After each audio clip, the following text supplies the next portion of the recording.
So now what happens is, every night of the week, apart from Fridays and Saturdays, every night from 6:30 to 7:45, the angels man the live room. And people can just drop in there and say, I can't do my homework, can you help me with it? And they help them as well. I have given them a fair amount of training, and I've been really surprised how they haven't just done the example. They have actually got the pupils to say, well, what would you do first? And let them go wrong and all the rest of it. So I've been totally impressed.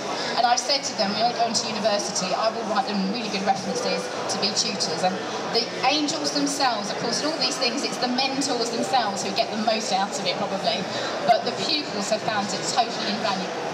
So the process to help improve our results has been people who are on the borderlines, they've been coming into Live Room, getting help from the Maths Angels or from myself. They've been watching back all the videos that I've been just explaining that we've been recording, and as I say, it really has worked wonders for us.